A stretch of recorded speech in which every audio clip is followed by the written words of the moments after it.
Ladies and gentlemen, Planet Destiny presents another ridiculous video by Story Machine. That's me, that is. Anyway, today we're looking at the Necrochasm look, an exotic auto rifle constructed from the perineum and pubic bones of Crota himself. If you missed out on how to acquire the Necrochasm for yourself, then we have you covered with a rather simple and handy guide. Here it is, look, you can find the link to that in the description down below.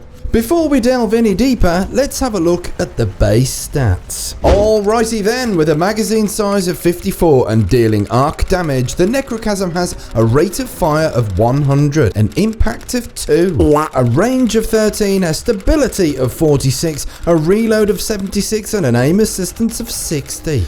Moving on, let's closely inspect the Necrochasm here, but before we do that, let's get rid of this bloody dramatic music!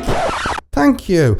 Cascade. Melee kills automatically reload a portion of the magazine. And indeed it does. After slapping this knight in the bosom, we go from 0 rounds to 11 with Cascade. Look at that. That's very handy indeed. We have a choice of ballistics. Accurized ballistics, more range and impact, increased recoil. Then we have CQB ballistics, greatly reduced recoil and a significant penalty to range. And finally, aggressive ballistics, more predictable recoil, enhanced impact, but shorter range and more recoil. Here they all are side by side. For test purposes, I took away the fitted stock and used single point sling just so we could look at the base recoil patterns here. Accurized ballistics was pants, way too much horizontal recoil for anything. CQB ballistics, very handy in PvP, much more stability. Aggressive ballistics gives you a slight boost in damage, handy in PvE, however too marginal a bonus for use out in the Crucible. Looking at the perks, we have Zen Moment, causing damage with this weapon increases its stability. Single point sling, switch weapons faster, move quicker while aiming. Flared magwell, the weapon reloads even faster. Fitted stock increases weapon stability, yes please. And finally, Cursebringer,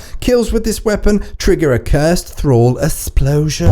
This perk, Cursebringer, makes the Necrochasm shine like a naked ass with a Roman candle sticking out of it. It's tremendously satisfactory to cause things to explode, and so the Necrochasm delivers a boatload of fun for all of the family. Let's not forget this delicious ornament for the Necrochasm, Devourer of Moons. Here we have the bog standard color scheme there, very grey, very drab, and then it's just so amazing. It's like a silk sash for Crota's jockstrap. I mean, just look at it. Who wouldn't want to spray a volley of green demon seed all over their opponent's faces? The Necrochasm is an interesting pew-pew indeed, and it certainly highlights the word fun. Just look at it plow through all of these creatures, popping them like ripe and bursty zits.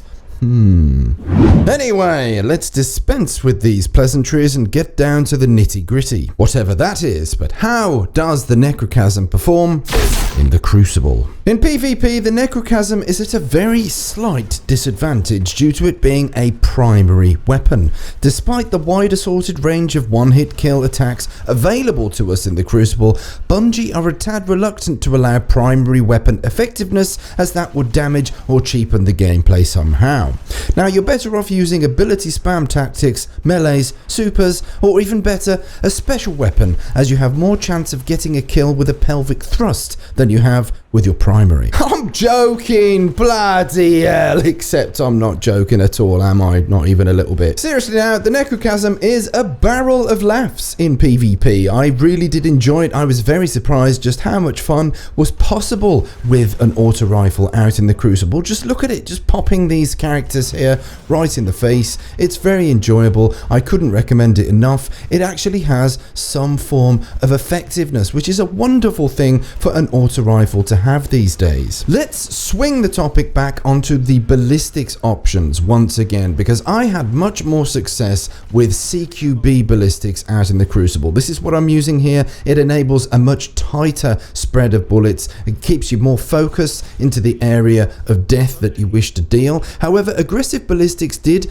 offer a small bonus in damage. However, it's a bit of a compromise. It's a push and a pull situation, because you only get a very small difference in damage, a small increase, and really when it came down to it, I couldn't have given a flying toss. The more stable the necrochasm, the larger the smile on the face. And that, ladies and gentlemen, brings us to the end of the video. I've been Story Machine. Many thanks for watching. If you enjoyed yourselves, please slap at the indicator of the upward thumb now. Stay tuned for more Guardians, and remember, be excellent to each other.